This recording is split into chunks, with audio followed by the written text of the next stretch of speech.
pirlərə gedib Allahdan qeyrilərinə qurban kəsirlər, Allahdan qeyrilərinə dua eləyib yalvarırlar. Halbuki bu dua var ha, yalvarış. İbadətdir özü.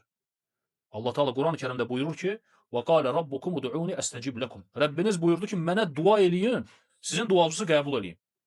İnnellezine yestekbiruna an ibadeti seyedhuluna cehenneme dahirin. Mənə ibadət etməkdə təkəbbürlük göstərənlər cəhənnəmə zəlil olaraq girəcəklər. Fikir verin, ayətin əvvəlində Allah Teala nə dedi? Dua eləyin. Ayətin ortasında bir ibadət etməkdir. Dua ibadətdir. Yəni Allah əlbi açıb nəsə ki istəyirsən ha, bu ibadətdir. Və bu gün biz bunu deyəndə batil əqidə sahibləri nə deyir?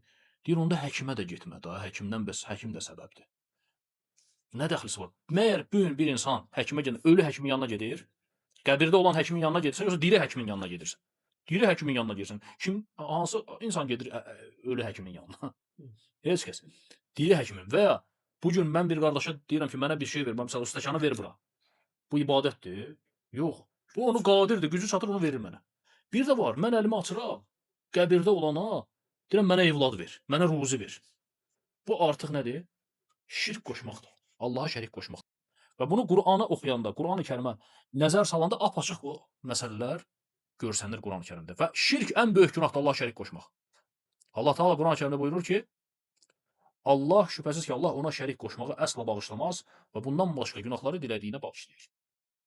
Və hətta şirk elə bir əməldir ki, elə bir günahdır ki, çünki Allahın haqqına girirsən. İbadət Allahın haqqıdır. Və deyirlər qul haqqı, qul haqqı. Qul haqqından da öndə gələn nədir? Rəbbimizin haqqıdır. Bugün bir qul haqqı bağışlanmırsa, halallaşmalısan da, düzdür.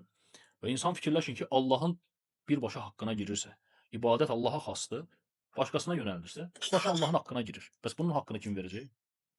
Və şirk də elə bir əməldir ki, əməlləri puç eləyir. Şirk məsələsində güzəş heç kəsə yoxdur. Hətta Peyğəmbərə belə. Allah Teala Qur'an-ı Kərimdə buyurur ki, sənə və səndən öncə göndərdiyimiz rəsullara biz belə vəhy etdik ki, əgər şərik qoşsan, bütün əməllərin puç olar. Və qiyamət günü ziyana uğrayanlardan olarsan. Zümər surəsində. Fikir verin, Peyğəmbərinə belə deyir ki, əgər sən şərik qoşsan, əməlin puç olacaq. Peyğəmbərə belə güzəş yoxdur.